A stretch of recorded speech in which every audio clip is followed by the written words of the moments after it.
विद्यार्थियों, स्वागत है आप सबका। आज हम लोग हिंदी साहित्य के इतिहास के अंतर्गत आचार्य रामचंद्र शुक्ल का इतिहास ग्रंथ पढ़ेंगे। तो यह प्रथम पृष्ठ है जिसमें प्रथम संस्करण का वक्तव्य दिया गया है। तो आइए देखते हैं कि शुक्ल जी क्या लिखते हैं।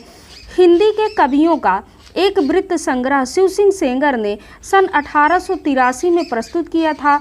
उसके पीछे सन 1889 में डॉक्टर जॉर्ज ग्रियर्सन ने modern vernacular literature of northern Hindustan के नाम से एक वैसा ही बड़ा कवि वृत्त संग्रह निकाला।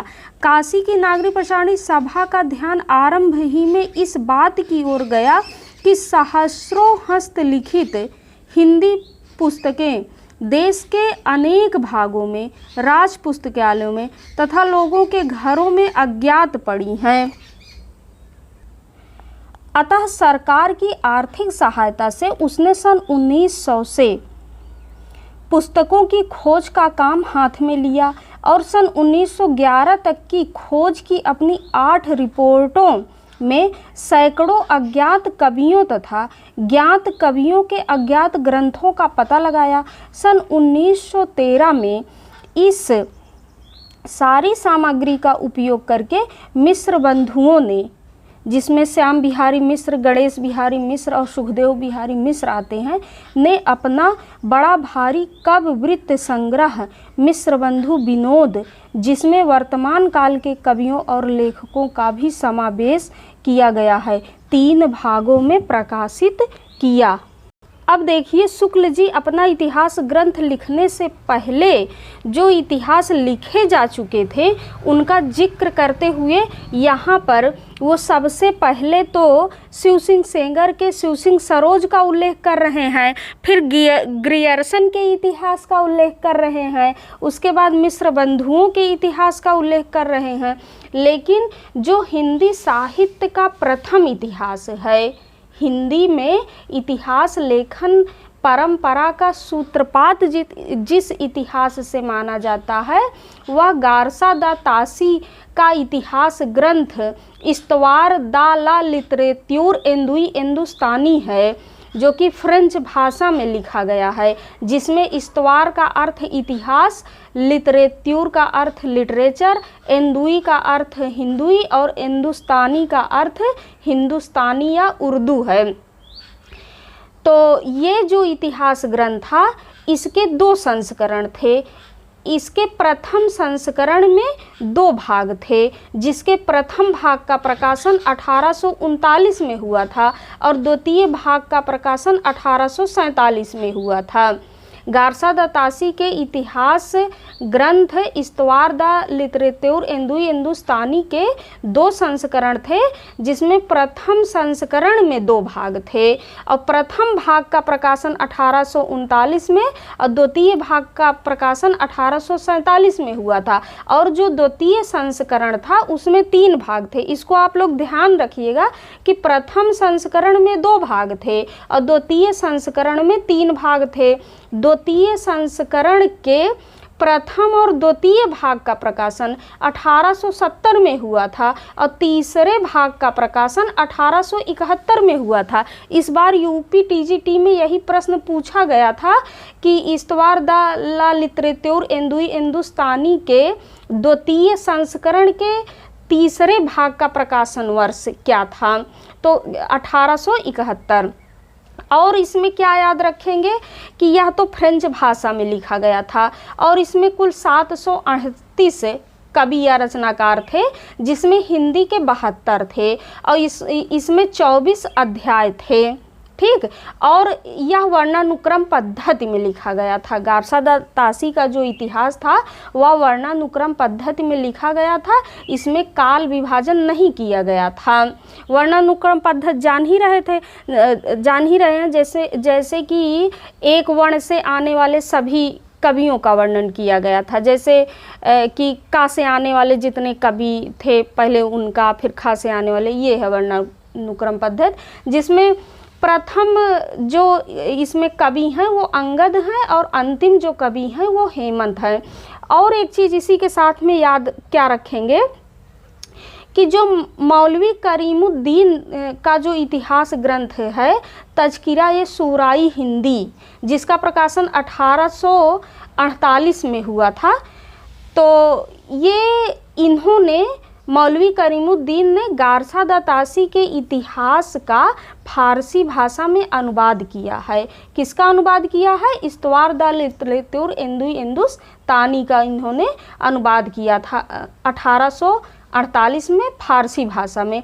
कुछ विद्वान इसे मौलिक रचना मानते हैं, लेकिन यह मौलिक रचना नहीं मानी जाती है। यह इन्हीं के इतिहास का अनुवाद है फारसी भाषा में।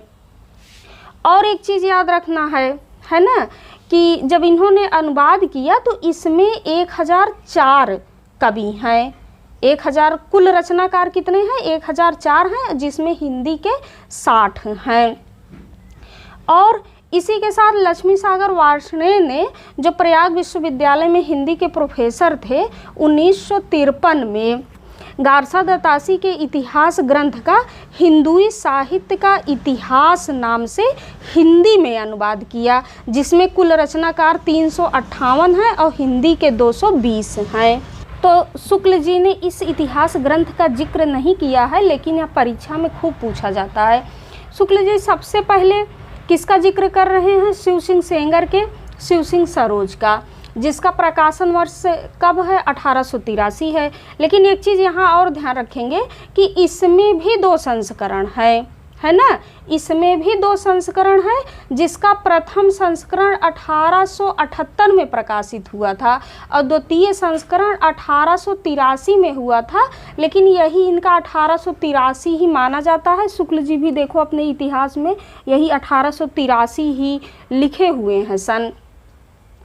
इसमें भी आपको कुछ चीज़ें याद रखना है, जैसे हिंदी में रचित या हिंदी साहित्य का प्रथम इतिहास है, क्योंकि इसके पहले तो फ्रेंच भाषा में था। तो ये हिंदी भाषा में रचित हिंदी साहित्य का प्रथम इतिहास है, एक तो इसको याद रखना है। और इसमें कुल रचनाकार 103 हैं, जिसमें हिंदी के 769 हैं। इसमें भी काल विभाजन का कोई प्रयास नहीं किया गया है, और यह भी वर्णानुक्रम पद्धति में लिखा गया है कालिदास हजारा के आधार पर। इसमें हिंदी के अलावा प्राकृत भाषा के भी कवि हैं और अपभ्रंश भाषा के भी कवि हैं। और इसमें इस इतिहास में जो हिंदी के प्रथम कवि हैं वो पुष्य पुंड हैं। ठीक, तो इसको भी ध्यान में रखेंगे। अब शुक्ल जी ग्रियर्सन के इतिहास का वर्णन कर रहे हैं। तो ग्रियर्सन के इतिहास का नाम है the modern vernacular literature of Hindustan.